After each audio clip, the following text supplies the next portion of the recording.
Consequence Podcast Network.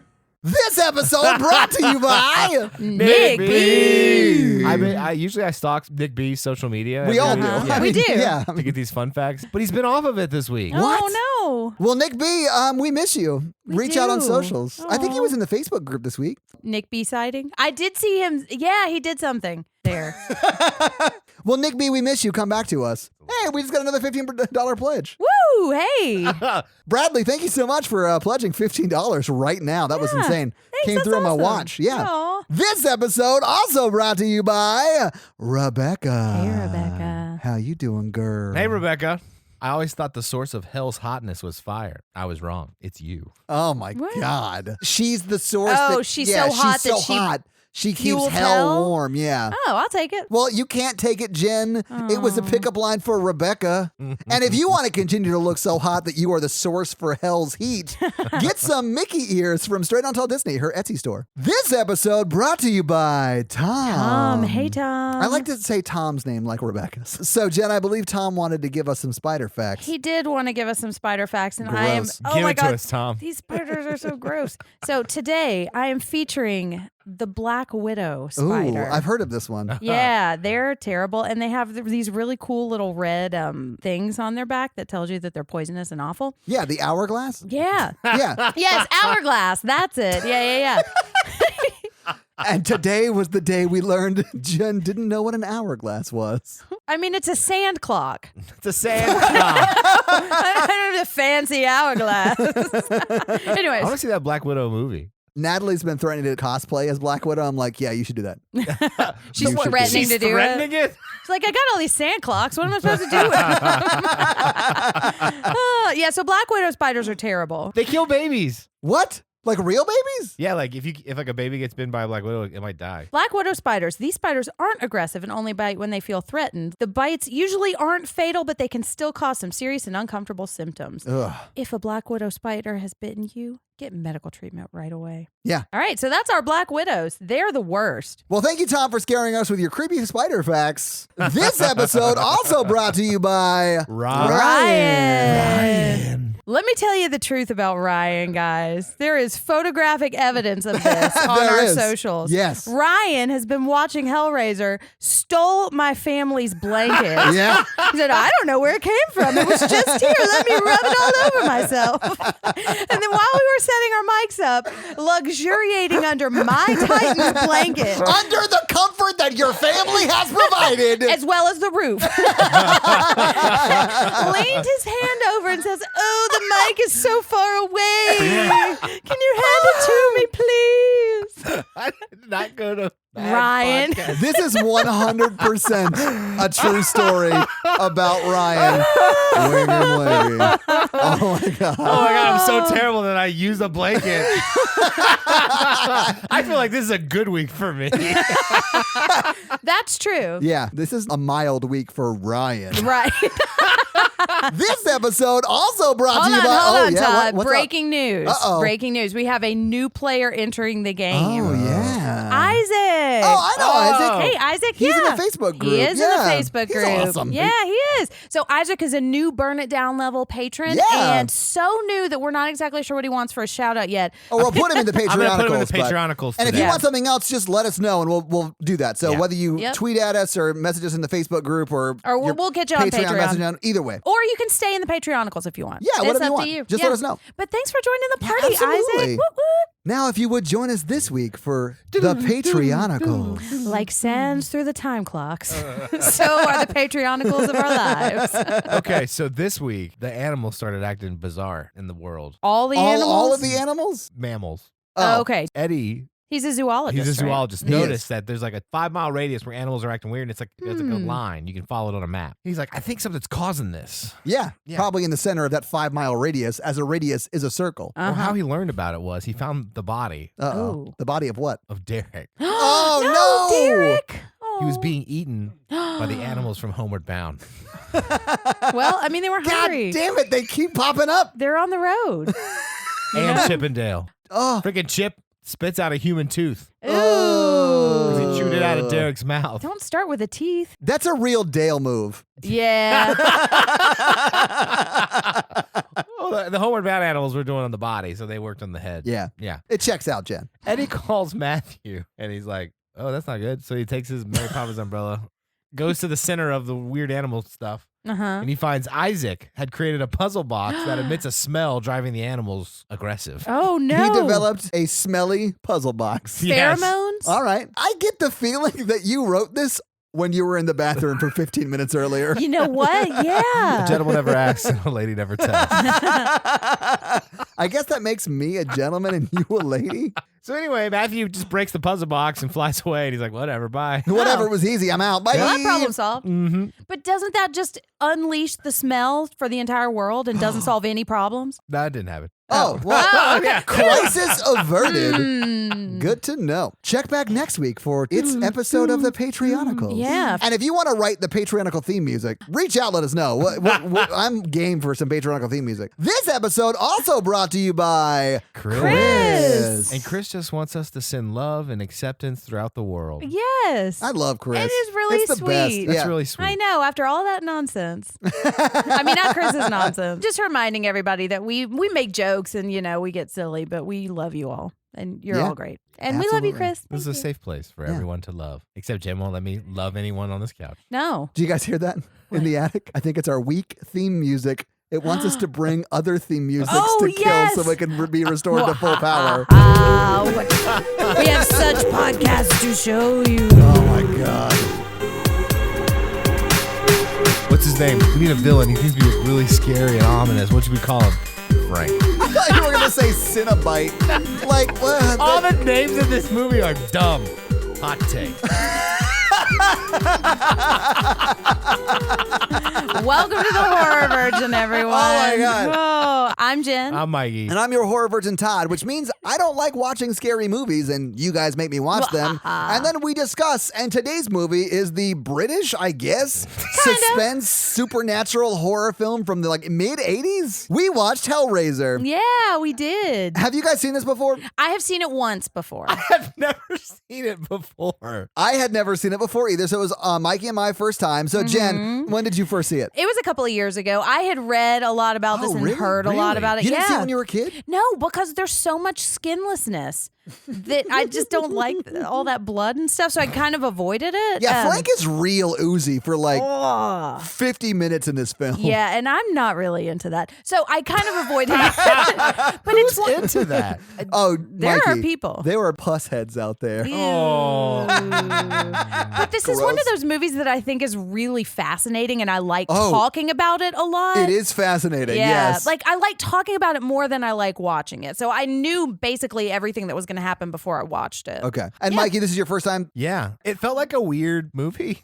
It is a weird It did movie. feel like a weird movie. Yeah. That is a correct statement. Yeah. It felt like House 2, but without the fun. And with a lot more kink. Yes. Yeah. It is a very kinky movie. Yep. Which I'm into. That's fine. Oh, yeah. No life should be lived vanilla. It's very, very weird. We should probably just get into it. I just didn't know a Rubik's Cube could cause so many problems. But I will quote one of our listeners. It's Elizabeth. She's in the Facebook group too. Yeah, I was talking to her this morning about Hellraiser, and she said, it's a bad but important film. And I'm not sure she's wrong about that after seeing it. No, I agree with that. And there's a lot of feminist things to talk about, and there's a lot of LGBTQ representation. Really? Okay, cool. That we can talk about. Well, I too. can't wait to hear what all that is. Yeah, it's one of those movies that's got a lot of layers to Didn't it. explain the movie. I feel like it's one of those movies you have to project layers onto, or it's just weird I and thought it it doesn't. was silly. Yeah. Welcome back to Jen Explains Movies to Two Idiots. Oh. Come to daddy.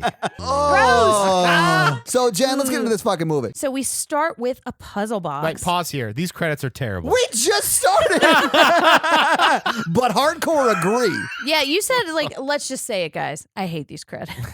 They're bad. Let's Yeah. move Yeah. on. Okay, let's go. All right, so we see a close-up shot of a puzzle box, and it's really cool. It is cool. Yeah. And we hear someone who this is what made me think of Gremlins immediately, because it's a little bit of an Asian stereotype vendor. Oh, yeah. But they're just at a cafe, right? They're not They at are. a store. Don't Right, worry. Yeah. It's not really important. It really isn't. Well- is that Frank sitting next to him? Yes, it is Frank. Because you never see his head, right? No, but you do see his fingernails. You do, and And- they're super dirty. Were those Frank's fingernails? Yeah, of course they were. He's a real dirty man. He is. He's actually cleaner without skin. Yeah, it's more sterile. So he puts his dirty ass fingernails on a big stack of money and he buys this puzzle box and then gets the F out of there. Yeah. And then we immediately see him sitting in like a rectangle of candles in an old dark room.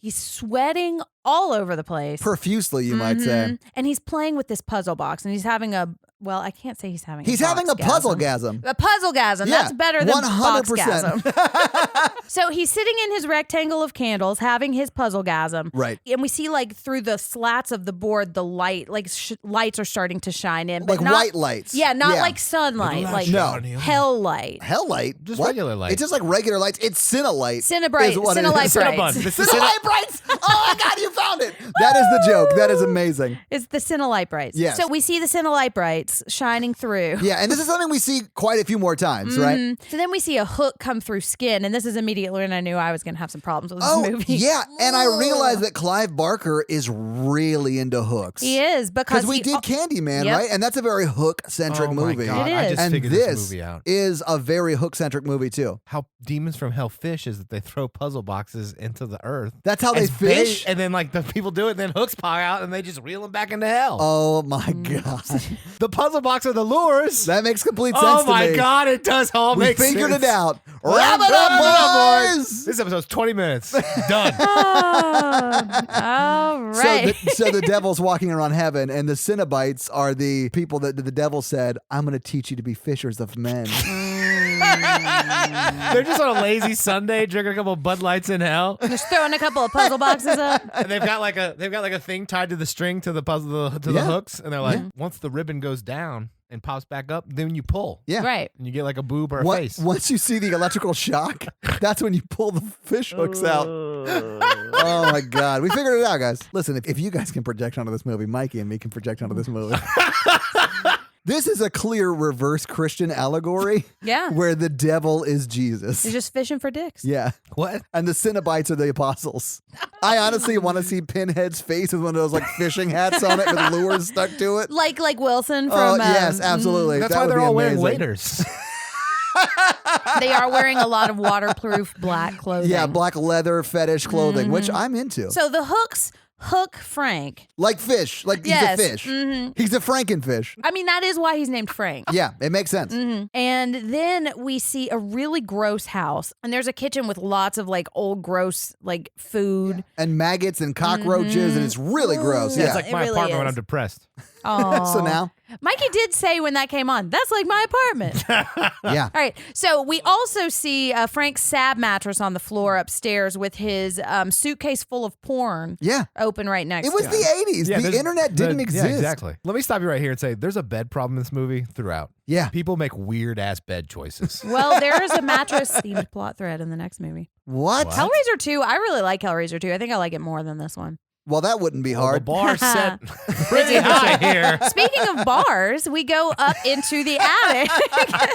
Yes, we do. Yeah, and there are lots of chains hanging from the ceiling, and we see like this post that kind of spins around, and it's got like a bunch of body parts that are bloody and have been ripped off. One nailed honestly to it. looks like someone's back and butt. Yeah, I think there is. But like it's too small. It looks like a gummy butt. Like, Yes. have you ever seen those like things you can send your friends on like Instagram? And it's like a chocolate butt and it says "eat my ass" on it. No. I get weird ads on Instagram. Oh. I think I'm letting you guys know a little bit too much about what I search for. Yeah. Or what you talk about. The slowly unfolding like chronicles of Todd's search history. I'm gonna go ahead and just change this. So Jen, what happens next? Jen? So we've got this post spinning and it's got body parts nailed to it and like hooked to it. And there's blood and like pieces of skin all over the floor. And we see Pinhead and I love him so much. He's one of my Why? favorite parts of this movie. What? Yeah, because he's so cool. What? He's got pins in his head. Yeah, but that doesn't make him cool. And he says cool stuff. Does he? He has Yes. better lines than the other characters. That's true. Everything he says is insane. I know, and awesome. I love it. Everything everyone says in this movie is insane. All right, That's you know what? true. What you're saying is he was gaslit into saying these ridiculous things. But so we see him walking around and they're like piecing together parts of a face on the floor. And I realize now the movie Face Off ripped off so many horror movies from the 80s. I know, man. All right, so we see Pinhead walking around all awesome. And he goes and like sifts through all the skin and puts the face back together. And then he picks up the circle box and he starts delighting in rubbing the circle at the top of it. It is very sexual. Yeah. So he's slowly circling the top of the box, and then everything starts to get smaller and everything disappears. Maybe it's cold. You don't know, Jen. Well, it's true. It could be cold. I mean, there's a lot of blood around. I can never figure out those puzzle boxes. Like, which way do you turn? You just have to ask the puzzle box what it wants. Which way do you rub it? Yeah. Yeah. Hey, sometimes puzzle boxes aren't communicative. Yeah. Well, maybe they just don't want you rubbing them. That's fair. All right. Yeah. We all learned a lesson about puzzle boxes, guys. All right. So the puzzle box goes back into its protective puzzle box shell, and then everything disappears, and it's a happy house again. Yeah, Hooray! well, I wouldn't say it's a happy house. It's a gross house. Yeah, it's a real gross house. But it's not a skin body part house anymore. No, it's not. But it's not a house that you would just move into. No one should move into it. Let me just ask this before we get into the moving in scene. It's a family-owned house, right? Yes. So Larry and Frank's mom own that house, right? And then she died. Frank was squatting there and doing weird sex rituals there with his puzzle box. As you do in your mom's attic. Yeah, listen, that's where I would go. And then Frank dies, quote unquote, or whatever. He disappears. And then, they don't know where he is. Sure. Because he goes to hell. Or does he? And then Larry moves in with his wife, who also really misses Frank. Yes, and we're going to find out about that a little bit later. But they're walking around, and the house is just so weird. It's and gross. Yeah, but it's been empty for like 10 years since the mom died. So what I don't know is when Frank disapparated into hell, and then when Larry and his wife show up to move in. Yeah, I'm not sure what that timeline is. 2 days later. It could be 2 days, or it could be 7 years. It could you be. don't know. It's a maggot cycle time. So. Yeah, I mean, there was like gross food and stuff there. I don't know. Right. Yeah, but it's been empty for long enough for it to be discussed. Right. But so they're deciding whether they want to move in, and Julia doesn't at first, but Larry does because I guess it's better than Brooklyn or whatever. And so they're kind of wandering around. A line that said 9 times in the movie. Yeah. Right. I like Brooklyn, although Brooklyn now is great. I don't know what Brooklyn was like in the 80s. I don't know. Let's move into this house with holes in the walls and like charred fire. And scorched. maggots? Yeah. And like weird neon altars of like very religious statues. Yeah, there's a Jesus statue just in a closet that falls out at a certain point. Frank was Catholic.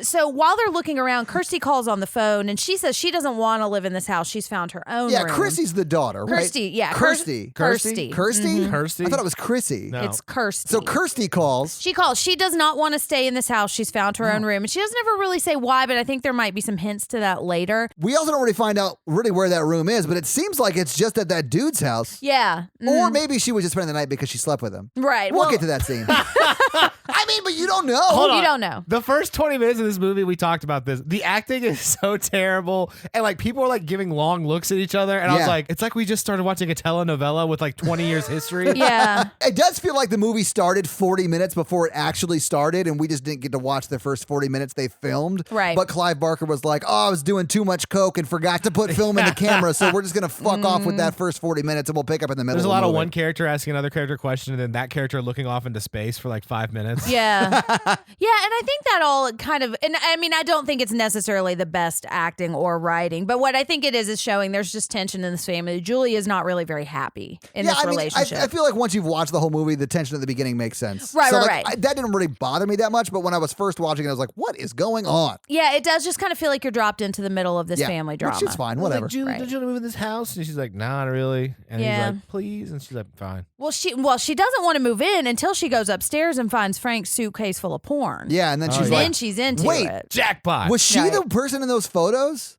No, I think it was somebody else. It was somebody else. Because that would be a real power move to leave just porn pictures of you with your brother's wife. I'll say this. Someone was holding the camera. There's no reason to expect that it wasn't Larry holding the camera and they just share Larry's wife. Ooh, I don't think that's how it happened. Not my Larry. No. Hashtag not my Larry, guys.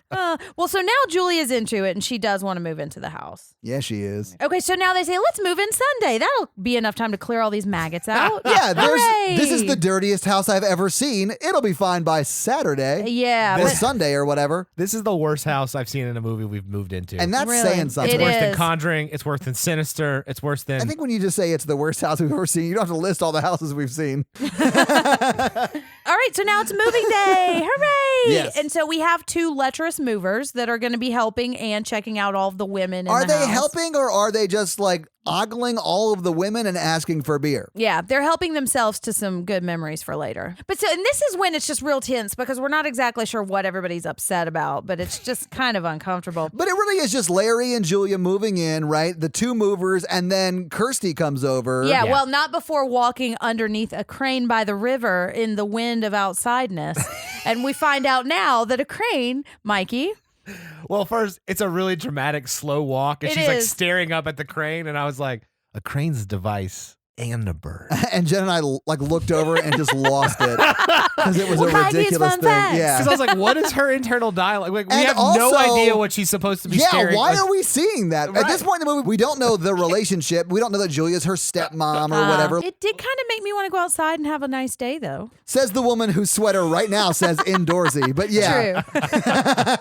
Maybe I'll just live vicariously through other people who go outside. Yeah, absolutely. Now, Christy gets to the house and the people are all weird around her. She walked from Brooklyn.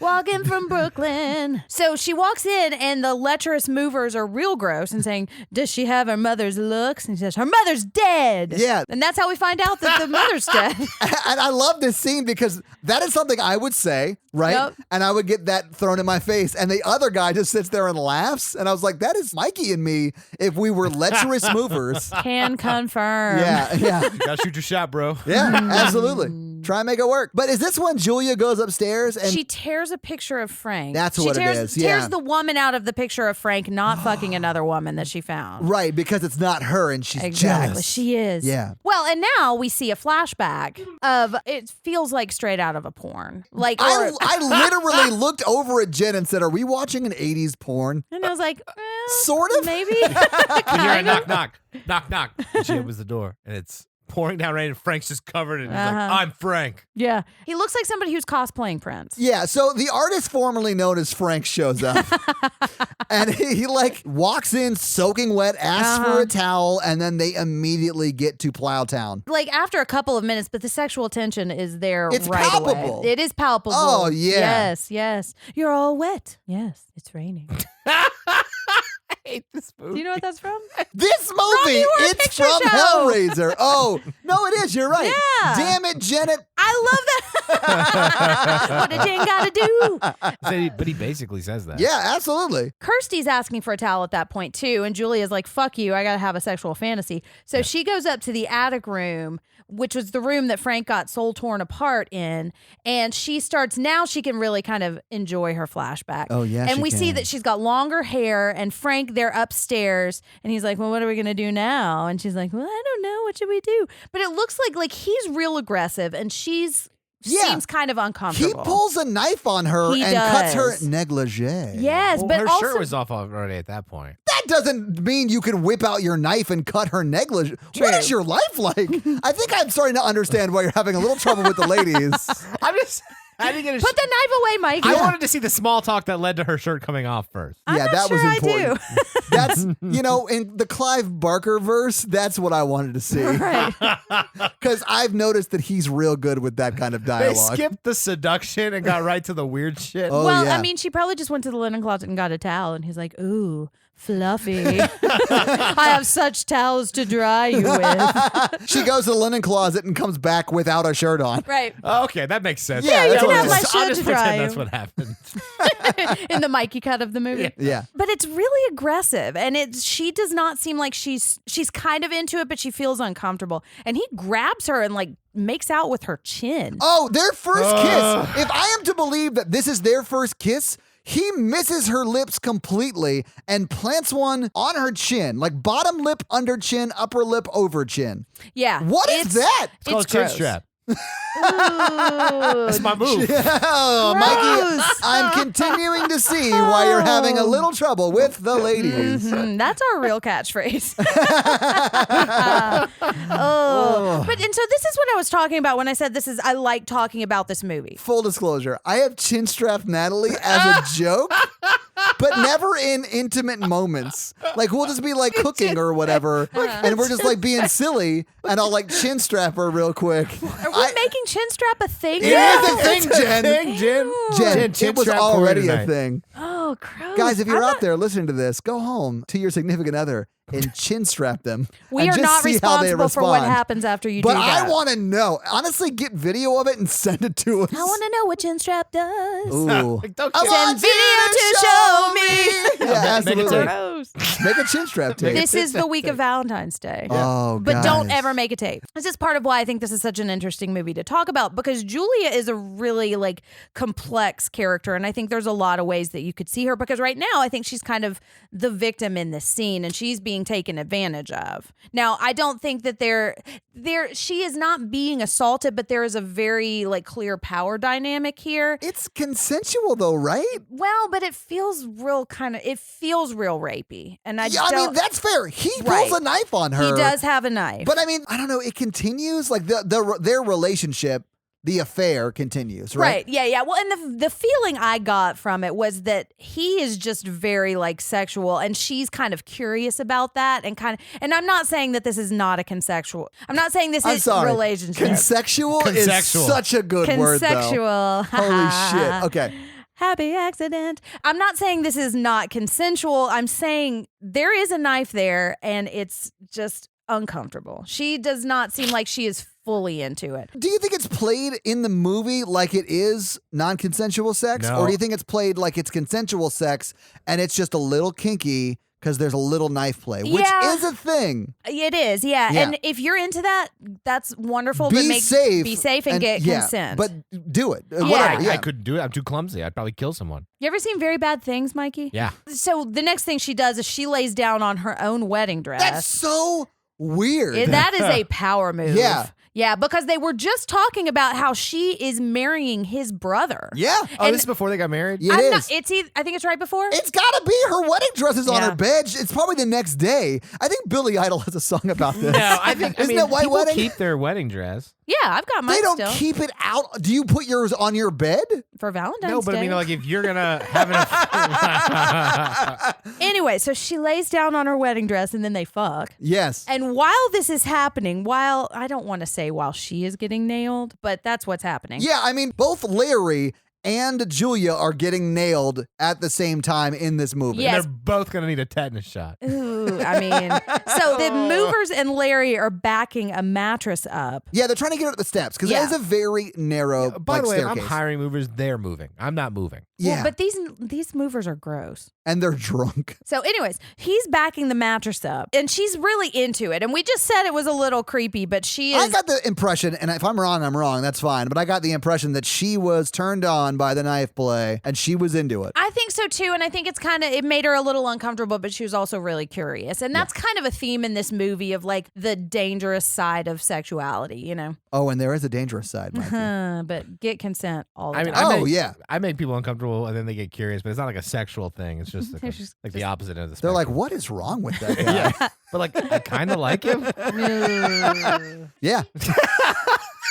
That's our relationship. Yeah. So anyways, he's backing the mattress up and there's a nail just sticking out of the wall, like it's just begging to nail some hands. So he gets nailed in the hand. He does. It's real gross because it's in like the webbing between your thumb and your finger. Oh, yeah. And Ugh. it's deep. Yep, I had to Just look like away. Frank. Yeah. Ooh. The flashbacks are kind of cutting in and out. And then we see Frank and Julia afterwards. And it seems like he's not super satisfied. And he's saying, it's never enough. And Julia's saying, I'll do anything that you want. And I think this is going to kind of play into Frank's character a little bit and why he's so curious about the puzzle box, because just them having sex, like the dangerousness of this sex, even though it's with his soon-to-be sister-in-law on top of her wedding dress, like he needs more excitement. And the actual relationship is not enough. He needs more danger. We've all you been know? there where you get done and you stand up and you're like, I need more. This Yeah. ain't working. It's never enough. Never Yeah. enough. And the girl is like, I'll do anything you want. Oh. I gotta go home. My dog days is gonna go out. I think we're continuing to see why you're having trouble with the ladies.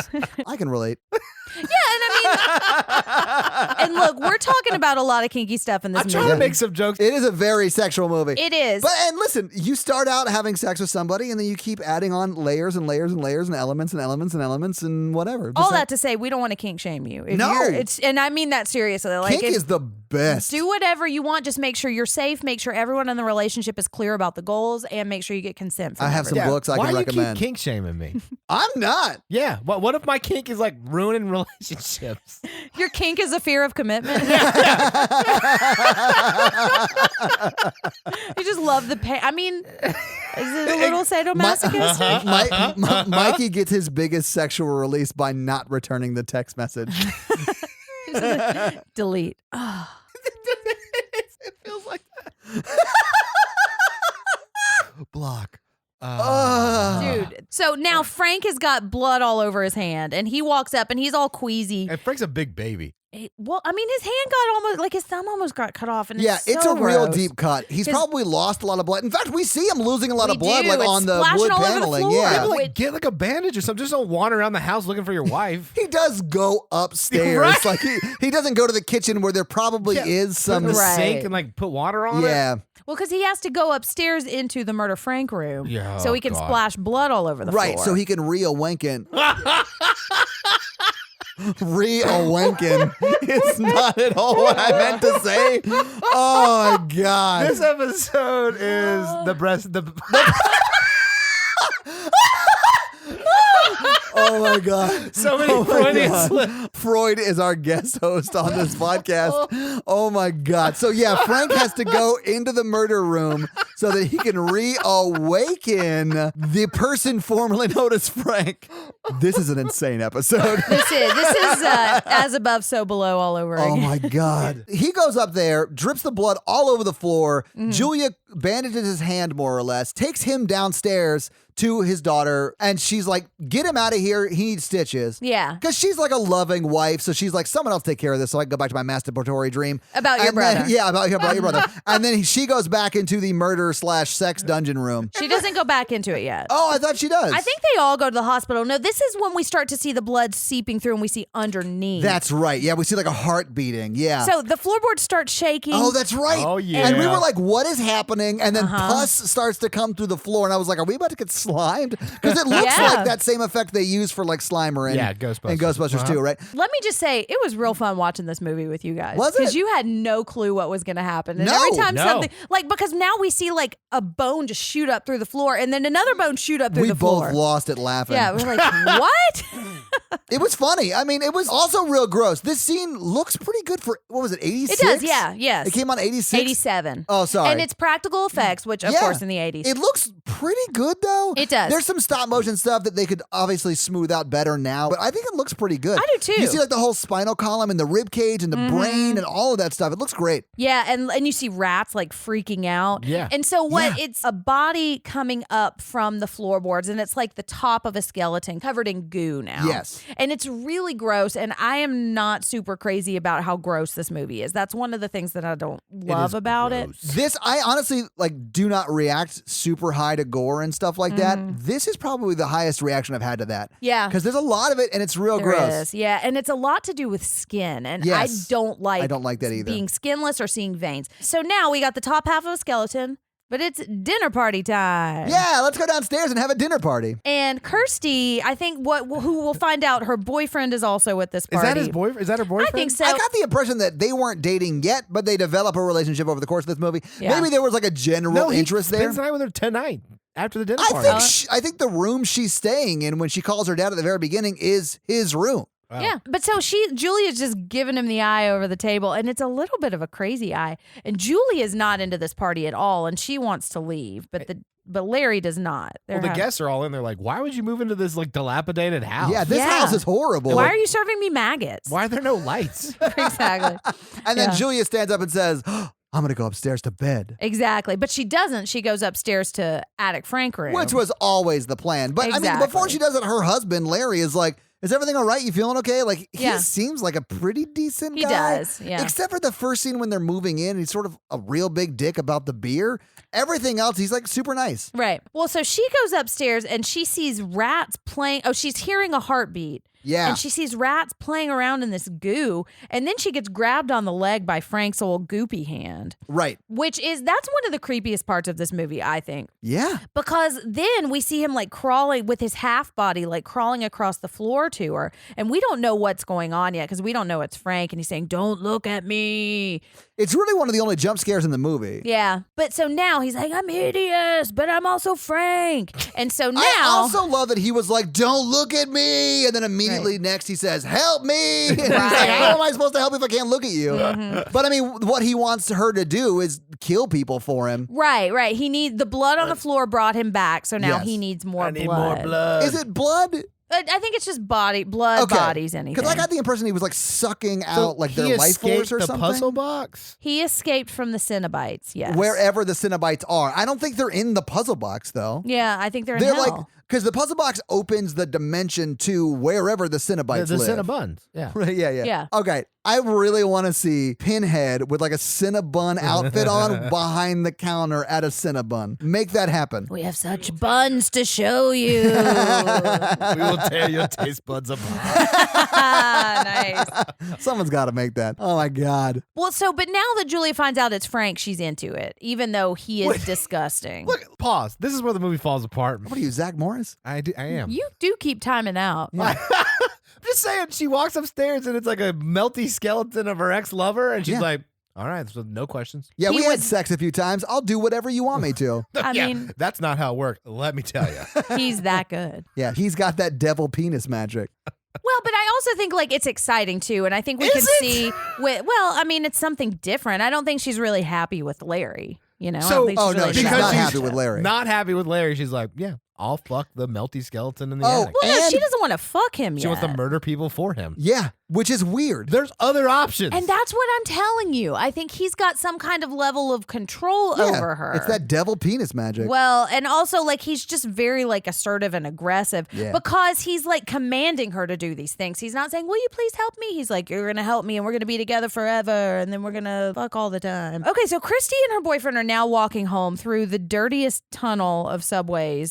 You mean Tunnel 4? The Tunnel of Love? Are we in New England? Like, what is this? No, this is definitely shot in London. I think they're trying to make it seem like it's New York, but it's not at all in New York. It is London for sure. So, fun fact early, this was written in London, shot in London, about London. Clive Barker is from the UK. Yeah. And then halfway through the production, the backers or the financiers wanted it to be set in America. But that's why it seems like it's kind of a little out of place, which I actually kind of like because the story is just kind of so bonkers. Disjointed. Exactly. And, I mean, it Out sort of of place works. is, Yeah. There's like a real surreal quality to Absolutely. the whole movie. And I think it kind of works in its favor, you know. I agree. Okay, so they're walking through this really dirty subway and just kind of being cool and flirty. And Is this the first time they see the guy experiencing homelessness? Yeah, I've been calling him Alley Man. Or should we just call him Skeleton Dragon? Skeleton. I mean, because that's Skeletodactyl. Skeletodactyl. Well, Oh my God. He looks like the Gorton's fish guy, the fish sticks guy. Oh my God, he does. But like if that guy was experiencing homelessness. Yes, Yeah. and lived. Yeah. Yeah, And instead of a ate yellow crickets. coat, it's like brown and Yeah. dirty. He's like Allie Gordon. Is he from an alley? And he's a oh, maybe he's one of the fishers. He's like Gordon's fish sticks brother, but it's like rat sticks. Ooh, rat stick. So we see a man who's experiencing homelessness who may or may not be what he appears to be, just kind of leering at them. And then they just move on and make out in the middle of this probably pretty unsafe tunnel. It's a city, Jen. There's like people everywhere. Oh, sorry. Except you gotta we make don't out see 'em. somewhere. Except we don't see any other people anywhere except for the two of them and the Gordon's fisherman guy. But so now we see Julia laying in bed with Larry, and Larry's asleep, and Julia's having flashbacks of fucking Frank. She's remembering how good it was. So this is when she goes upstairs to say, sure, I'll help you. Yeah, she's like, listen, I told you I'll do whatever you want. And we did see her say that. Yeah. And it's kind of that like trying to seek approval from a man. And that's why I think it feels a little uncomfortable, is that it's not that it's not consensual. It's just that there's a weird power dynamic at play. But like also, don't kill someone for somebody. Yes, no. But like if your partner wants to try something and you're like, yeah, I'll try that. That seems okay. Mm-hmm. Then that's a different thing. But don't hurt other people. If you're really willing to experiment, that's fine. But if you're uncomfortable with something your partner is asking you to do, it's okay to say no. And if your partner won't listen to you when you say no, then he shouldn't be your partner. Exactly. Or she or whoever. Yes, Sorry, I just assumed that they were pressuring to be a dude. And pushing and pushing. It's like, that's not respectful. Exactly. But listen, like make a tape, right? It's Valentine's Day. And all that what to say. It's okay to say no if you're not comfortable with something. So she goes upstairs and tells Frank, okay, I'm into it now. And then we see Christy having a bad dream. Like she does. It looks like someone threw a goose down pillow into a big industrial fan because like the feathers are like blown out everywhere and they're like falling, right? Yes. And then she sees like a guy covered in a sheet, and then you see that sheet sort of fill with blood, and There's she like a baby crying. The whole time. Yeah. And then she starts to scream. She wakes up. This is when we realized she's like covered in sweat. And this is when we realized that she went home with that guy from the subway. Boyfriend. They probably had sex, and then they slept in different single beds. Right. Well, and this It's insane. I mean, how do people do it in London? He lives in his in the place he grew up in. Yeah. But his brother moved out. There's koala posters all over the wall.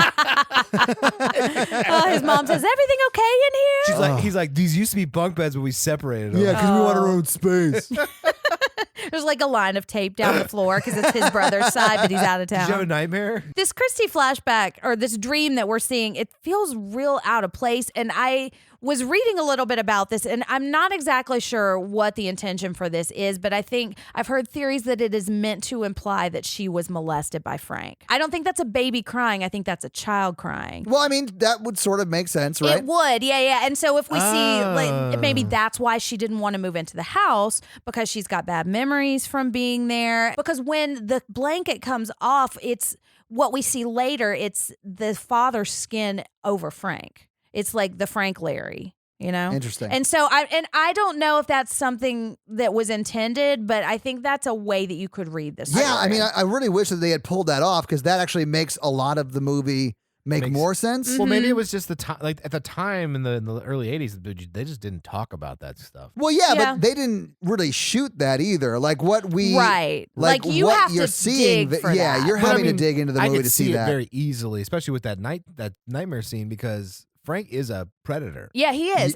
Yeah, clearly. And there's a lot of flower imagery that could be taken as like a loss of virginity or like corruption or something. Yeah. So yeah. And then Frank's got the flower tattoo on him He does have the flower tattoo when he's on him. confronting her. That I will openly admit I thought was a Pikachu tattoo. Then we thought it was a Charmander. Yeah, we had no idea. And we settled on flower, so we're still not exactly sure. Yeah. But yeah, so I'm not necessarily saying I think that's there. I'm saying that's one way that you could read it, and I think it makes it a little. Well, he more has of a an lot of interesting creepy story. dialogue with her, so it makes sense. He does. Yeah, he says "come to daddy" a lot. Right. I wonder what happened to the mother. We don't ever find out. But we know that she's not in the picture, and there's this like real wicked stepmother quality to Julia. I don't know. I got the impression that their relationship, Larry and Julia, was relatively new. Like maybe they were newly-ish wed. But maybe they've been dating for like 2 years or whatever. But she didn't have a really good relationship with Kirsty. But it didn't seem like it was bad necessarily at the beginning, just that there wasn't much of one. Because Larry even asks her to spend some time with Julia.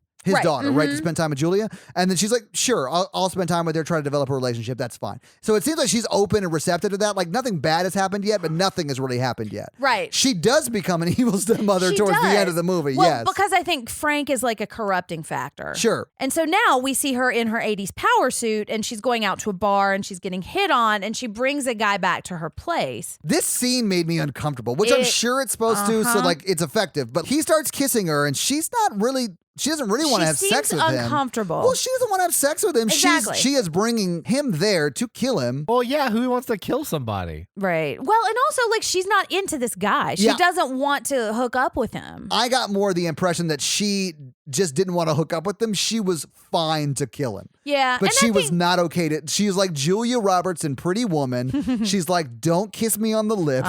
What makes me uncomfortable about this scene, and I think this is something that we're like finally starting to talk about, is that she seems to be upset and he gets mad and it's like, you're not changing your mind, are you, bitch? Oh, and yeah. I'm not exactly sure if he says that, but that's the think tone. he said something like that. Yeah. But it's very aggressive. Like, this is what you brought me here for, right? We're doing it now. And I just want to say, like, you're allowed to change your mind. At any point. At any point in the If you're in the bedroom and you're going to get a towel and come back with your shirt off, like you can still say no. Yeah, at any point. And we're going to see that you can say no. You can, yes. Even if it's your husband. Yeah, or your wife, or your intimate whatever. partner. Yeah. Because marital rape is a real thing. And a problem. And yes, it is. And we're going to see that a little bit later when Julia and Larry are together and she is uncomfortable and asking him to stop. So we can just go ahead and talk about it now. Like at any point in any relationship that you're having, you are allowed to say no. There is nothing wrong with that. Absolutely. And it is okay to do it. And if your partner has a problem with it, then that should be a problem in your relationship. It is you a need problem. to address it. Yeah. So now she's pulled asshole guy up into the attic murder room and talking about, this isn't the bedroom, is it? And so they're about to get down on the floor. We don't need a bed. Yeah, get down on it. Yeah. Get down on it on the floor. Well, And he's like, let me take off my pants. Yeah, Why the tie is. Wide ties are gross. They are. No adult man should wear that. Well, and what's so interesting about this movie is that there's no male gaze. Like the nudity is mostly for men, you know? And There is some feminine nudity, there but you're is, right. yeah. But it's never like really objectified. It's just kind of presented in this sexual scenario. It's not usable nudity. Exactly. Right? From either side, to be honest with you. But then he says he has to pee. This is when he finds out the door's unlocked. So she smacks him a couple of times with a hammer, like in the face, and his jaw that gets all is gross. that jaw makeup is so impressively gross. Yeah, it's gross. And like being hit with a hammer is one of my like top scariest ways to die. So. You no longer get hammered. Exactly. Yeah. You got nailed. Well, he was already hammered before he got there, Right. and then he got hammered again. I like in how the she attic. like picked a hammer and just keeps in the attic to kill people. For the Yeah, rest of the that's movie. her It has hammer its murder own little weapon. hook for it to hang on, Mikey. Yeah. Yeah, because she's a lady. Yeah. But so we start to see Frank crawling over to the body, and then she gets out of there. And Don't look at me. Right. Oh, yeah, God, I'm yeah. hideous. That's I yell at that at women when I'm eating too. Oh, don't watch me. I'm starting to see why you have trouble with the ladies. My mom once told me like if a girl could survive eating chicken wings with me, then like she'll probably marry She's me. a keeper. Yeah. Oh. Mikey is single ladies. Oh, She's geez. like, no. I'll come back later. So what I think is really interesting about this next scene is that she goes into the bathroom and she's got this blood all over her face. Because she committed a murder. She did, Yeah. yeah. And I think she's kind of like reckoning with this because now she's crossed a line that she can't come back from. Yeah, you know? that she can't undo. Yeah, but she's looking straight. It looks like she's looking into the camera, but she's looking into a mirror. And I just think it's interesting, like the arc that her character has in this movie.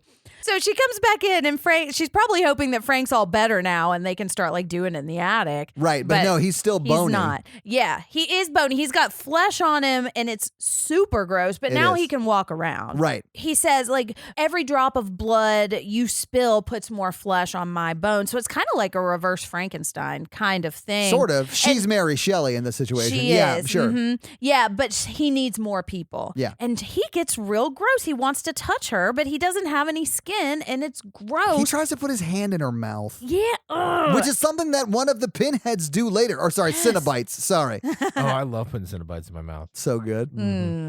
And so, but he says, "Come to daddy" Yep. now, and he puts his bloody no skin hand on her boob, just like we saw him do in one of the flashbacks. And this is the one of the things that really disturbs me about this movie because you see him touching things without skin and the blood getting on that because it's not Yeah. blood from a wound, it's just blood from him not having skin. Now they're upstairs in Larry's home, so she just like covers this gross skinless body, or not skin. No, she picks it up and walks out of the room. Yes. And they have like this almost, I'm going to say meet cute, although it's not that, in the hallway where she gets into she dumps the body somewhere and then gets into the bathroom. And then he is like calling out for her and then gets to the bathroom and says, "Hey, honey, are you in there?" And she's like, "Yeah, I don't feel great. Would you mind getting me something?" Or no, and then brandy.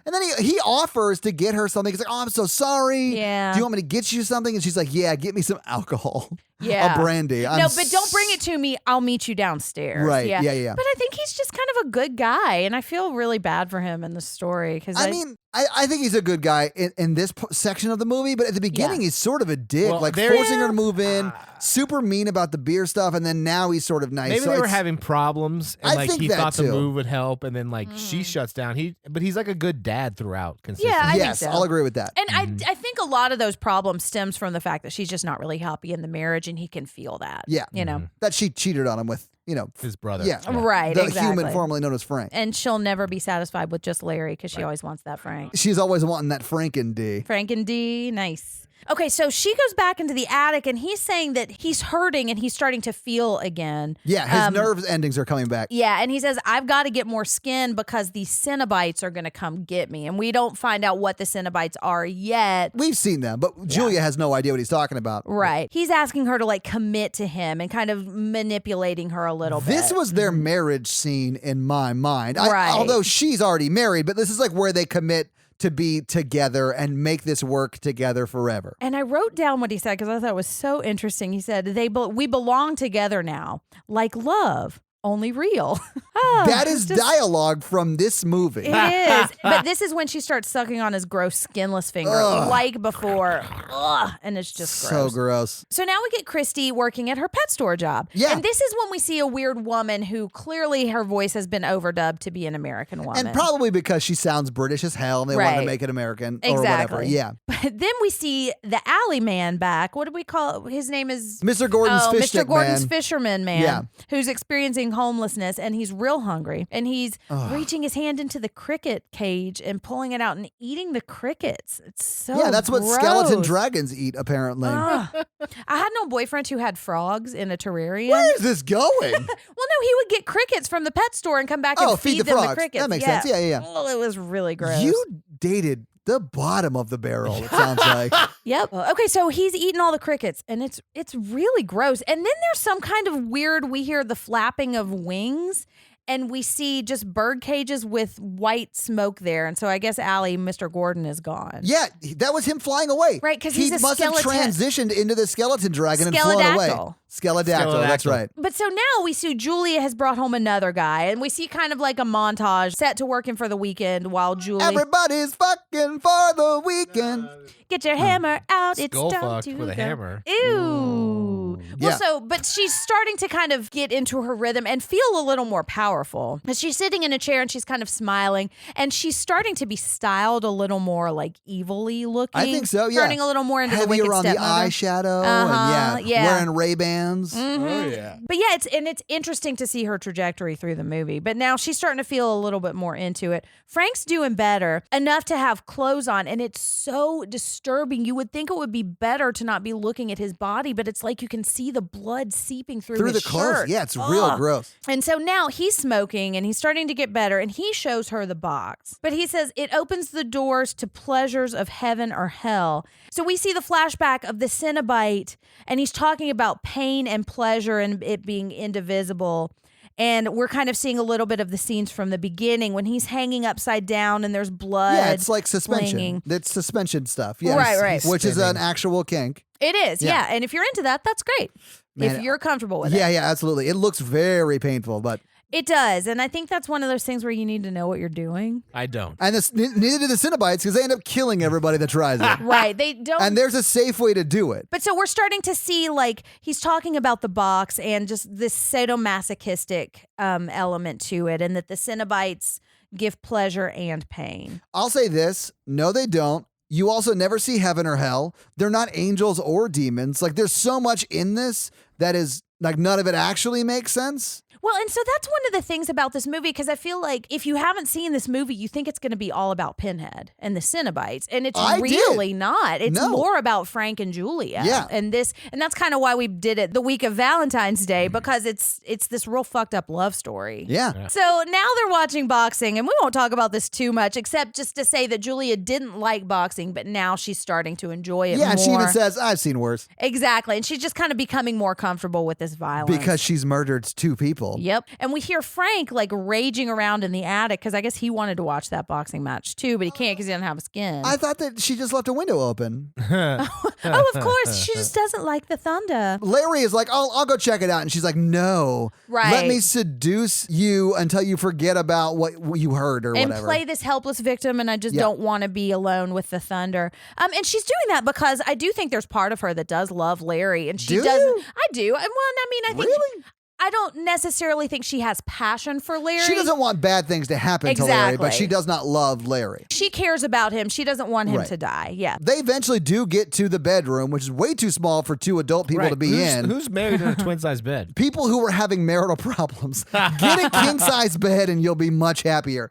Anyway, so like they're like making out, and then she sees Frank coming up out of the closet and is like with a knife and like he's about to kill Larry. So Julia's saying, "No, please stop. No, don't do this, don't do this." Larry doesn't stop for whatever reason. And then eventually he does stop. And then he sort of reacts in a weird, but I think somewhat respectful way. Because he's like, I don't understand what's going on here. And he does seem a little miffed about Frank it. was in the closet with the knife out. I know, but he didn't know that. I thought she was yelling at Frank not to kill him. She was, absolutely. She was, but and Larry Frank didn't know that. Right. All Larry knows is that she's crying. She says, "I can't bear it. Please stop. No. Right. Which is clear enough to get you to stop. And he does. He does eventually. That's true. He does wait a little bit too long. Yeah, it takes a little too long. Yeah, I don't think he reacts great, but I think he does okay. Because he does stop. He says, I don't know what's going on. I don't understand what's going on. And then he leaves. He just I think he was talking more about the whole relation. He's like, I don't know what's going on with you. You're all I over think the that place. that's true, too. I think so, too. Yeah. And he's like, I don't even know what to say. Yeah. I'm getting out of here. Yeah. I mean, to be honest, that's an understandable reaction. Yeah. And so the next scene we get is Kirsty and the dad in the Chinese restaurant. And he's talking about, like, I just don't know what's going on with Julia. Can you try to, like, kind of what we were just saying? Like, something's not right. She doesn't want to leave the house. I think she might be fucking my dead skeleton melty face brother in the attic. I don't think he knows that yet. But this is that scene where he's like, hey, would you mind just going and talking to her and trying to build up a relationship? Right. And that's why I think his daughter is sort of okay to build a relationship with her. Right. Like it might be a little new, but yeah. But so now Julia has gone to get another guy to bring back home because she doesn't want Larry to die, so it has to be a stranger. Right, but Kirsty comes over and sees the seduction of some dude.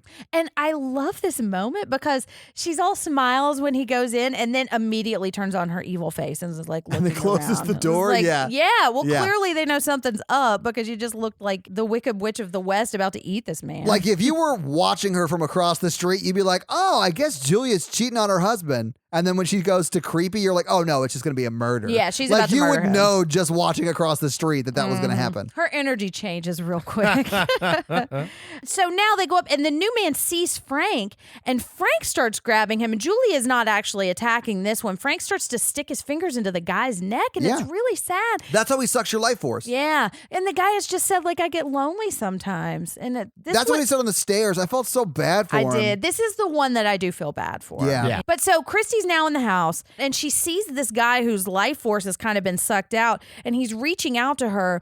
And then she sees Frank coming out around the corner, which I thought was interesting that they went ahead and revealed this. You know, it wasn't like she sees at the very end. She knows what's going on, right? Like about halfway through the movie, you know? Yeah. I thought it was bizarre she followed the guy into the house. Like, you know, your stepmom just brought a dude inside. That's enough. Just go. Best case scenario, it's adultery. Worst case scenario, your uncle and your stepmom are murdering people in the attic to restore skin to your uncle. And it's the worst case. Yeah. But so now she sees Uncle Frank in the hallway and I think he's saying it's Uncle Frank and he says, come to daddy and just all this really creepy stuff. Like you've grown, you're beautiful. There's nothing to be afraid of. I bet you make your daddy so proud. And it's just so gross. It's creepy. Well, then she's like, well, look what I found. And she picks up the puzzle box. She and gets like, the oh, no. Yeah. And so she throws it out the window. Yeah, not my Rubik's Cube. I'll never solve it now. I had all the reds. They're so difficult. I know. But so she walks outside and she runs outside. Yeah, she like stroll down the steps like... That was weird. Yeah. I mean, she does move pretty slowly through the whole end of this movie. That's fair. Yeah, but she does run outside. She does, and she passes some nuns who give her some nun shade. Did you see I mean, that? she's covered in, well, maybe not covered, but she's got blood on her. She's holding the weirdest Rubik's Cube ever made by Mattel. And like, they're interested in what's going on for sure. Right, but not helpful. No, they're nuns. And then she passes out on the street. And this is when she just wakes up in like a hospital of some sort. It reminded me a lot of the American Werewolf in London. Me too. Hospital. Yeah. Mm-hmm. Well, they are in London. They are. Oh yeah. And she's like, I don't remember what happened. And they're like, well, we found you with this puzzle box here. Why don't you play with it? Right. Yeah. And maybe it you'll won't remember. be evil. And the cops are on their way to talk to you for some reason. Right. Yeah. Who knows? But so she's playing with this puzzle box and she solves it. And when she solves it, the walls open up and there's a long long hallway with arches. I've heard a couple of different theories about what this is supposed to be imagery of, like sex or like the vaginal canal or something. And I think you're going to see more of this in Hellraiser 2. More walls or more vaginal canals? More vaginal canals. It's pretty big. It's like throwing a hot dog down a vaginal hallway canal with arches. I had no boyfriend that said that a lot. That's because he had a small dick. It's like throwing a hot dog down a hallway. Well, you have a small dick then. Yeah. It's not that the girl is big. It's you have a small dick. But so anyways, so she's walking down this hallway and she's going down for quite a while. And then she sees this giant. Yeah, she is. Oh, jeez. I wouldn't go down there. Like if Mikey, go down. I'm just saying, if an archway opens up and it's creepy, and there's like spider webs, and it's like really dark, I would not walk a mile into this creepy hallway. Well, because she gets down there and she finds this giant pink hell monster. It looks like a penis. Does it look like a penis to you? It looks like It a does penis look like monster. a penis monster. It's got a stinger at the top. Don't they all? No. So she goes down to the end of this hall and she sees this giant weird penis monster who starts running after her, and she's running back to get to her hospital room. Barely makes it. Barely makes it. And then she turns around and the wall is closed up. But you can hear the penis monster from behind the wall. He goes, You know, the way penis monsters sound. Then all the Cenobites come out. well, the Cenobites brights start shining. Oh, yes, that's when we see the Cenobites brights again. Yeah. Yeah, and the Cena music is starting to play. The box is zapping, and then the Cenobites show up. So Pinhead, and he's starting to say some of my favorite dialogue. He's saying, "You opened it, we came," and he's talking about them being. Oh, jeez. All right. But he's so cool. Is he? Yes, I right. love him. But he's saying we're demons to some, angels to others. And I think that reads kind of into this, like when Clive Barker wrote this, he was really High on cocaine. Yeah. well, maybe, but he was also really inspired by BDSM. Who hasn't been inspired by BDSM? Well, but yeah, and so what he's saying is this looks terrible to some people and other people are really into it, and it's okay. Like there's a spectrum of sexuality. That is true. Yeah, and people are interested in different things, and so that's what I think that demons to some, angels to others is kind of implying. And that's one of the things that I think is interesting about this movie and why it gets talked about a lot. And I'm going to link an article that talks more about this, but it just kind of presents more options than we have been seeing and kind of normalizing different things that people might be into. And she knows she's about to get sucked into the hellmouth, but she's like, no, Wait. I have a deal. Exactly. Yeah. Have you heard of this Frank Cotton guy? He's a real big dick. Well, has a real big dick. But she says, He escaped you. yeah, he escaped you. And they're like, well, what if he did? No, It he doesn't didn't. matter. What? Yeah. And they're Yeah, like, well, hey, Mouthface, can you go check and see if Frank's there? He's like, It's the Chatterer, but yes, you're right. he has the best dialogue in the whole movie. Ooh. She's saying, I can lead you to him. And they're saying they want to hear him confess to them. And then maybe we'll tear your soul apart, which I just love. it doesn't sound like anybody would like them. I'm into the Cenobites, man. Now, Frank and Julia are talking because now they think that Kirsty might have alerted the Cenobites to them, which she did. So now he's got to get a new skin real fast. Yeah.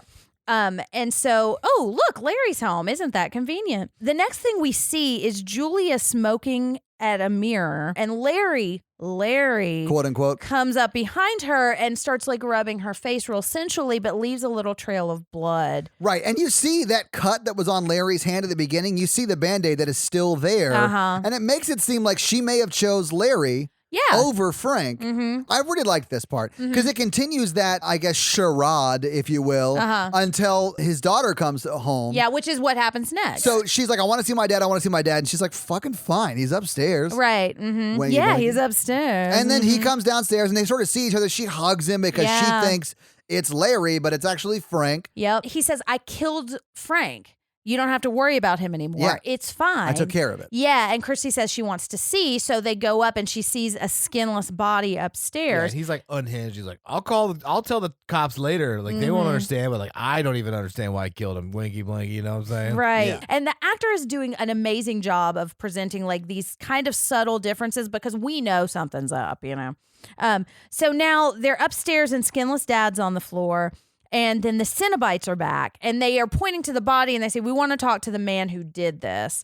And Julia says, no, I won't let you get my dad, because she still thinks that Larry is her dad. Right, because she no longer has eyes or ears, apparently. Right. But I mean, it does look like Larry and not like Frank. She's also probably pretty traumatized, too. That's fair. It's a weird thing. It's a weird week. Yeah. Well, yeah. There's a lot going on, guys. Yeah. But so Frank is out in the hallway, and he's being real weird and saying he wants Kirsty to stay and they can all be happy. And then he says, come to daddy. Right, which is something that Larry never said. Exactly, because that's a weird thing to say. Yes. But he is her dad. Yes. It's less weird for him to say it. Now, it's on how you say it. Right. It is. But he says it. The actor who plays Larry, Yeah. who is now Frankified, is saying it creepy, like a creepy dude would say it. Yes. And that's how she knows. She's an adult. Also, she saw Frank say "come to daddy" earlier. I think that's his And then like maybe catchphrase. earlier. Yeah, yes, maybe. But so now she knows, and so she scratches the skin off of his face, and it doesn't seem to hurt him at all. So I think now she really knows that something's up. And he gets out his Frank knife. Which is like a switchblade. It is a switchblade, but we see him with it all the time. So that's another, like, now we're for sure that this is Frank in Larry's skin. But he starts to come after Kirsty very menacingly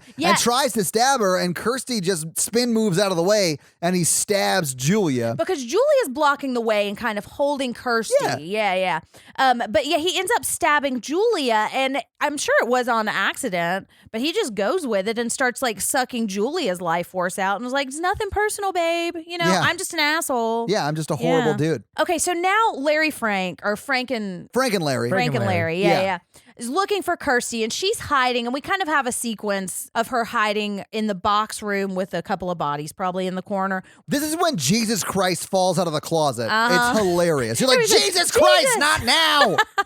Yeah, it was interesting. Yeah, very interesting. But then they eventually get back into the murder room, and the Cenobites are gone. And then she is like getting him to confess because they wanted to hear Frank and Larry confess. Frank and Larry confesses, and then Pinhead's like, gotcha, bitch. Yeah. Yes, I was wearing a wire. The whole time. Exactly. And hooks were connected to it. Right, exactly. The Cenobites are now trying to get Frank and Larry, right? And as he's like, okay, if I'm fucked, I'm going to kill Kirsty too. So he goes after her with a knife, and as he's about to stab her, this is when you see the fishers of men from hell come in and throw like chains with hooks on the end of them and start hooking his hands. They're like, and oh, stuff. we got a bite, reel it in. Yeah. We got a live one. And so then a bunch of hooks are coming out, and his like whole body and his face are starting to get hooked apart, and it's so creepy because his face is being pulled apart by hooks, but he licks his lips. Yeah. And then he says, Jesus wept. Which makes zero sense. It's the shortest verse of the Bible, and it's all he had time for before he exploded. When he does explode as she closes the door behind him. Yeah. He's like, I gotta go, bye. Yeah. Now, I read somewhere, and I'm not sure if this is true or not, but I heard that this was originally fuck you, and that's what he was going to say. But I think Well, they at changed. least that would have made sense. Yeah. But it's real unsettling, and as much as I don't like hooks in skin, I do really like that. And so they pull it apart, and his head explodes. Yeah. And so now Frank has been eliminated as a monster. But this is one thing I like. The Cenobites don't just let her off the hook. They are still No there. pun intended. That was You didn't realize you did unintentional. it. I know, man. It was pun intentional. Right, pun intentional. Yeah. Oh. Jen, welcome to the conversation. Yes. All right. But so now, because the female, and that's actually, I'm not calling her the female. That's what she's known as, But the female. Cenobite, she's coming up the steps with like She the is. hook into the wall, and the wall is bleeding. And she's more or less saying like, you're trying to leave so soon. Yeah, the party's just getting started. Yeah. And so she goes into the room, and she sees Julia, who's all hooked up on a mattress. Yeah. And she's dead and holding this puzzle box in her hands. And so this is when Kirsty grabs the puzzle box and starts playing with it, and she does the little seductive circle thing. Pinhead is right behind her, which I love because he comes out of nowhere, and he's so cool. Is he? This is when she learns that when you solve the Rubik's Cube, the Pinhead Cenobites dissolve. Yeah, or you explode can yellow or light whatever. them back to hell. Right. So she starts solving the box, and then Pinhead goes away, and then the female goes away. And then the house starts to collapse, and suddenly Yes. boyfriend is there. Yes. He's like, hey, and he had with the loudest shirt ever. Yeah, it's screaming at me. Yeah. Well, and then the Chatterer is underneath a sheet right behind her, and she gets him back in the box, and then Butterball's there, and the house collapses on him, but she gets them all back. she gets them to disappear with the yellow lights of the hell box. Gets the bites in the box. She gets the bites in the Box girl. But so the house starts to collapse, and they are outside, and we see kind of yellow lights coming from every window of the house. And we're led to believe that the Cenobites are all contained now and that everything's safe. Yeah. Boyfriend is there, and they're out in the rain. And then they walk onto a bonfire lot. But so she's throwing the puzzle box onto the fire, and then suddenly there's the Gordon's fisherman. Yeah, he's like, arr. Right. Except he doesn't say anything in the whole thing because I think he's got crickets in his mouth. Yeah, he has zero dialogue. And we also see a picture of Frank that's burning too, leading us to believe that he's dissolving in the pits of hell for all time. But the Gordon's fisherman guy steps into the fire, catches on fire, becomes a skeledactyl, and then flies away. It is so bizarre. Like, he's on fire, and then suddenly it's a skeleton pterodactyl on fire. I couldn't do nothing but laugh. Yeah. It was over the top silly. And then he takes the puzzle box. And then you see the scene from the beginning of the movie. Yeah. With a different guy. Yeah. With a different man. He goes, "What's your pleasure?" He's like, "Oh, I love puzzles." Yeah. Do you have a puzzle box? Oh, I do. And that's the movie. So having watched the movie and talked about the movie, what did you guys think about it? I really enjoyed it. Now, enjoyed it too. There's a lot that could read as very silly, and it's kind of one of those movies you just kind of have to go with it and overlook certain things. I think it's really interesting. I think the Gordon's fisherman skeledactyl thing is an interesting element. I think it comes off as a little goofy. Anyways, there's a lot to really like in here, and I like all of the dynamics, but it's just real bizarre. Mikey, what do you think about it? I think it's kind of dumb. I mean, I mean, you're not off. I thought it was like really silly. Yeah. I think it's the epitome of like 80s what? Yeah. Yes. And it's fine. It's very, very funny, but I don't think it's meant to be. No, it's very dark, but also silly. Right. It's like if Yeah, House that's what I mean. was a horror movie, House 2. You mean House 2 that we covered on our horror podcast? Right. I mean, oh yeah. I think Mikey pulled a fast one. But yeah, so I sort of feel the same way. It's very dark, very eerie, a lot of body horror that I didn't love. Yeah. But it's really silly. It's got really dark themes, but like really executed in a silly way. Yeah. Let's get into box office. All right. So what do you guys think the production budget was for this movie? I'm going to say $6 million for the movie and $2 million for cocaine. Okay, so you think $8 million total between the movie production and coke budget. Yeah. I'm going to say $1 million. Yeah, that's because it is $1 million. Yeah. You already knew that. So the production budget was $1 million. It was probably filmed in 86. I mean, you could get a lot of coke for $1 million in 86. That's true. So what do you guys think it made in the theaters? I don't know. You don't know? 20 million? I don't know. I'm 15. Okay. It made, in its opening weekend, $4.4 million. Okay. And then total, it made $14.5 million. nice. Ooh. So it did all right. I mean, for... How did this movie spawn so many sequels? Well, it did all right, man. Yeah. $1 million budget, it made $14 million. All Right is not 7 sequels. It's fascinating. Pinhead is so cool. Is he? Yeah, I think so. But this is the highest box office Hellraiser movie, and it's the first one, and it only made $14 million. And they made 90 more? Yeah. But this is a beloved movie in the horror community, and I think partly because it's just so unique. They do say every Coke binge is very different. But that's box office. So, Jen, do you have some fun facts for us? Jen, give us some I fun do have facts. some fun facts. Hit me with your Coke facts. All right, so Clive Barker did write this book. It was adapted from his novel, The Hellbound Heart. I really liked the book. I like Clive Barker a lot. He's got it's a very like horror fantasy, kind of bizarre. It's just interesting, and you kind of just have to experience it, you know? He had a couple of his stories or books adapted into short films, and they just were terrible. And he was really unhappy with the direction they took because his stories, I feel like they're very personal to him, and he has particular things he wants to say with them. He wanted to direct this because he was afraid they would just butcher the story. And I think this is kind of like one of his passion projects, you know? Sure. But yeah, he had no idea how to direct. And there's actually a story about him going to the library to try to check out books about how to direct. And they were both checked out. So he was like, well, fuck. But so he had a friend who was kind of a backer and helped him. And he was like, you need to get a location and then you need to get some no-name actors and we can do this for $1 million. Yeah. And so I think the set, like they had a really strong bond and they were all just kind of on board for going with this. And they like went with him even though he didn't exactly know what he was doing. Sure. And that's part of what I like about it too. You know, I just feel like there's a lot of heart in this movie. You know, like he had a vision, and whether it works for you or not, I think he really got to put his vision out there. And I like that a lot. I'll say this about directors. It's not as hard of a job as everyone makes it out to be. If you hire a really good special effects person and a really good director of photography, your director can sort of suck and you can still come out with a good movie. Really? Because your director of photography is the one that's setting up all the shots. So the way everything looks in the movie is your director of photography. And then your special effects guy is what makes everything look good. Like the scene with the skeleton at the very beginning when Frank is sort of coming back, it looks great. Yeah, So it does if you look good. Yeah, so you don't really need a great director to make a great movie, although there are like the iconic directors that are just really good at telling stories. And you can see their stamp, you know? Yeah, absolutely. So the working title of this movie was Sadomasochists from Beyond the Grave. Well, that's a horrible name, so I'm glad they changed it to Hellraiser. They did change it, yeah. And I heard when they were trying to figure out what they were going to change it to, he originally said they were going to call it Hellbound because the novel is called Hellbound Heart. Yeah, but they changed it to Hellraiser.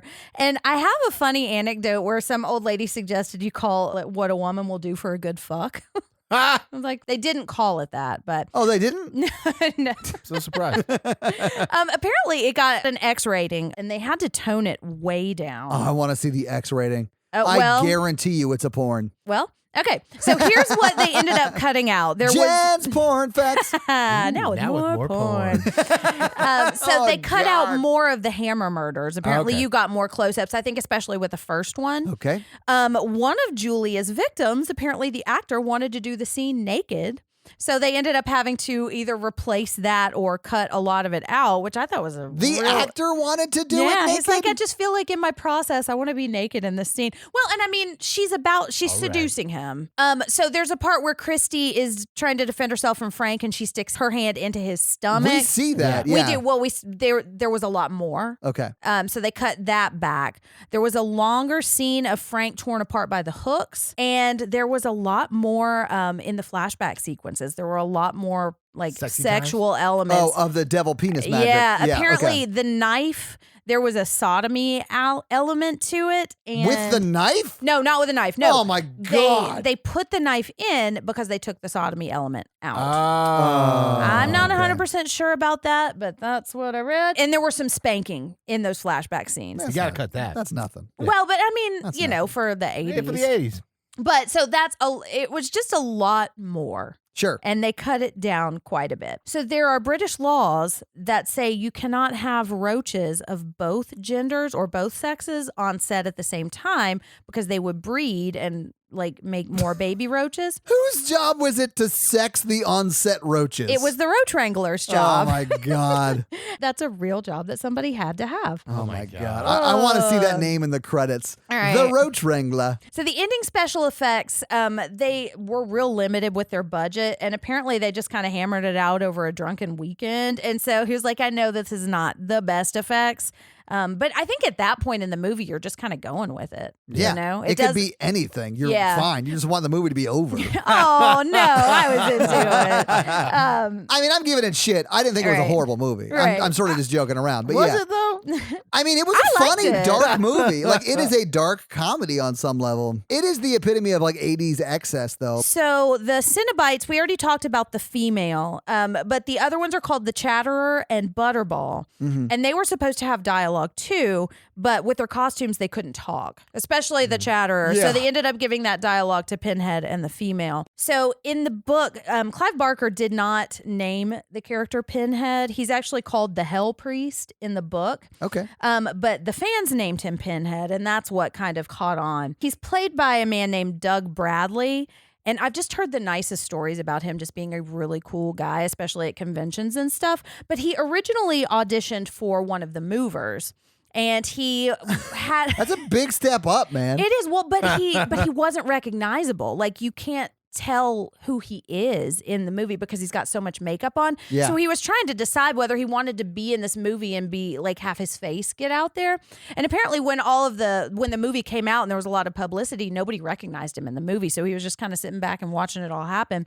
I heard a story where at one of the wrap parties, nobody was talking to him and he was sad because he thought he had really connected with everybody on the cast. And then he realized they hadn't ever seen him out of his makeup. So the cast didn't recognize him. I know, isn't that crazy? I'm going to link in our show notes a lot of articles about this because we've talked a little bit about this, but there are a lot of ways to read this movie. But I read an article about reading this as a misunderstood man coming to terms with his sexuality.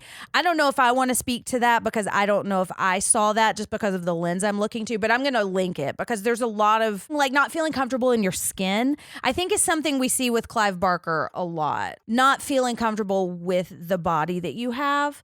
Again, I don't really want to speak to that too much, but I'm going to link that because I think it's really interesting and I think it's worth mentioning about this movie. There was talk about doing a reboot a couple of years ago with the guy who directed Martyrs, but that kind of fell through. And Clive Barker got really sick and almost died a couple of years ago. And I think he's better now, but I think that's kind of what made that kind of stop in its tracks. But at one point, there was going to be a Hellraiser versus Halloween movie, which is kind of like a Freddy versus Jason, where Pinhead and maybe, I guess, Michael Myers were going to kind of go up against each other. And Clive Barker was going to write it and John Carpenter was going to direct it. Really? Yeah. And that's when I think that's when Clive Barker got sick. Aw. And it just kind of... That Didn't happen because of it? Yeah. But wouldn't That be would have been super interesting. Yeah. I mean, and especially to have the two creators of the characters involved. Yeah, you know, absolutely. Because it wouldn't have just been like a cash grab kind of thing. So, I mean, it probably would have been a cash grab, but a pretty decent one. Yeah. Well, and speaking of cash grab, there have been some terrible sequels to this. Like the kind of sequels that you put something out real quick so you don't lose the rights to the movie, you know? Yeah. Yeah, unfortunately. I think there are 10 sequels to this now. Oh my God. What? There's a lot. Now, I will say I like the second one a lot, and I haven't seen any of the others. Fair enough. But we may get to them. We'll see. And those are my fun facts. Well, thank you for your fun facts, Jen. You're welcome. So let's do the scary scale. Hey, listeners, our scary scale is a scale we use to rank how scary we found the movie. It's not the quality of the film, it's how scared we were today when we watched it. Our 1 example is Ghostbusters. Our 10 example is Texas Chainsaw Massacre. All right, Todd. I'm going to give it a 3. All right. Just for all like the body horror. Yeah. It is sort of uncomfortable. It made me cringe a little bit. It's not scary though. And it's very funny. All right, Mikey. Unintentionally so. I give it a 1. Yeah. I'm dead inside. It also isn't scary. Also, yeah. Yeah, I mean, I think it's one where it's more the themes are scarier than what we actually see. Yeah, so it's like not scary. Right. Well, and I'm going to give it I'm going to give it a 5. Okay. And that's partly because I just have what we've talked about. I've got issues with skin and flesh and hooks and That stuff. makes sense. I mean, I am scared of jump scares. You're scared of body horror. So I it's like am, I'm not I don't like it. I yeah. get it. But also there's a lot of like rapey vibes in this movie that are very uncomfortable for me also. Yeah. So this week you guys made me watch Hellraiser. What are you guys making me watch next week? Well, next week we're continuing Women in Horror Month and we're going to watch the movie Ravenous. Which is one of my favorite horror films. Is it? Yeah. Okay. It's a real quirky, interesting movie and I'm excited. It's a bit of a Mikey movie. I watched the trailer on Patreon. It looks like Dances with Wolves meets a closed room cannibal movie. That's actually not a bad description. Yeah, and it's got a lot of humor and a lot of heart. Are they eating that heart? All right. Well, guys, watch Ravenous for next week. And welcome back to the time when Mikey learns to read. Yeah, Mikey, do you want to read a 5-star review for us? Yeah, Robot 6. Okay. Oh, yeah? He writes, or she writes. It writes.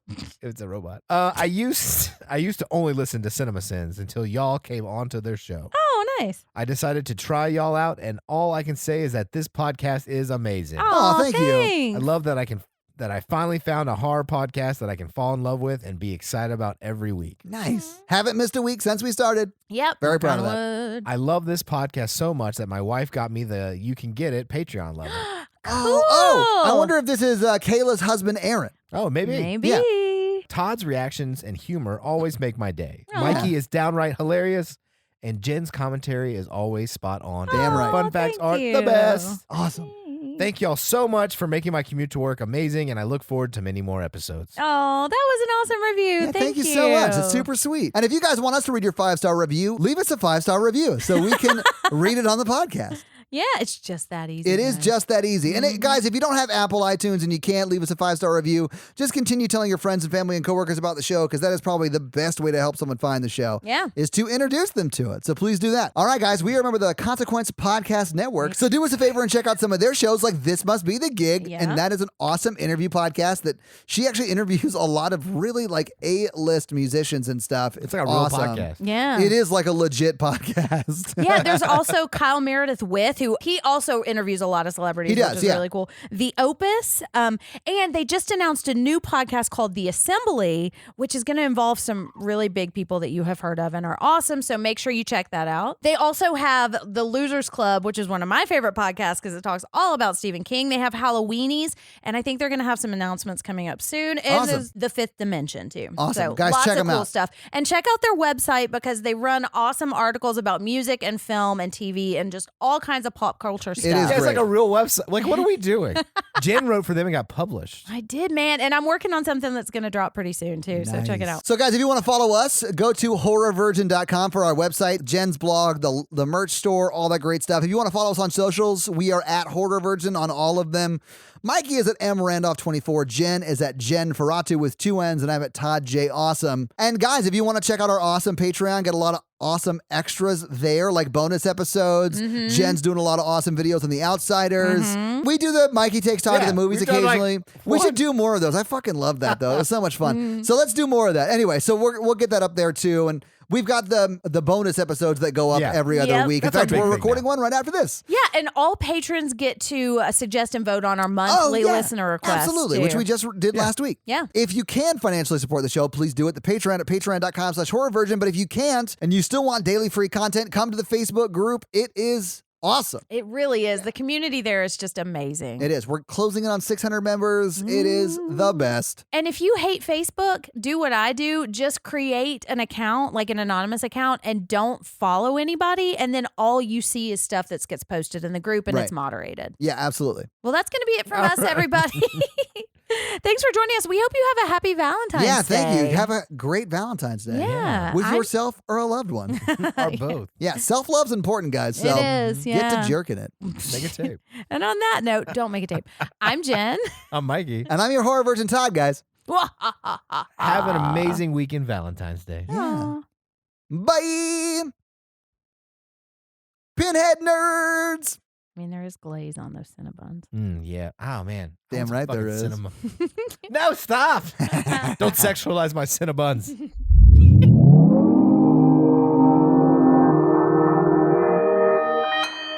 Consequence Podcast Network.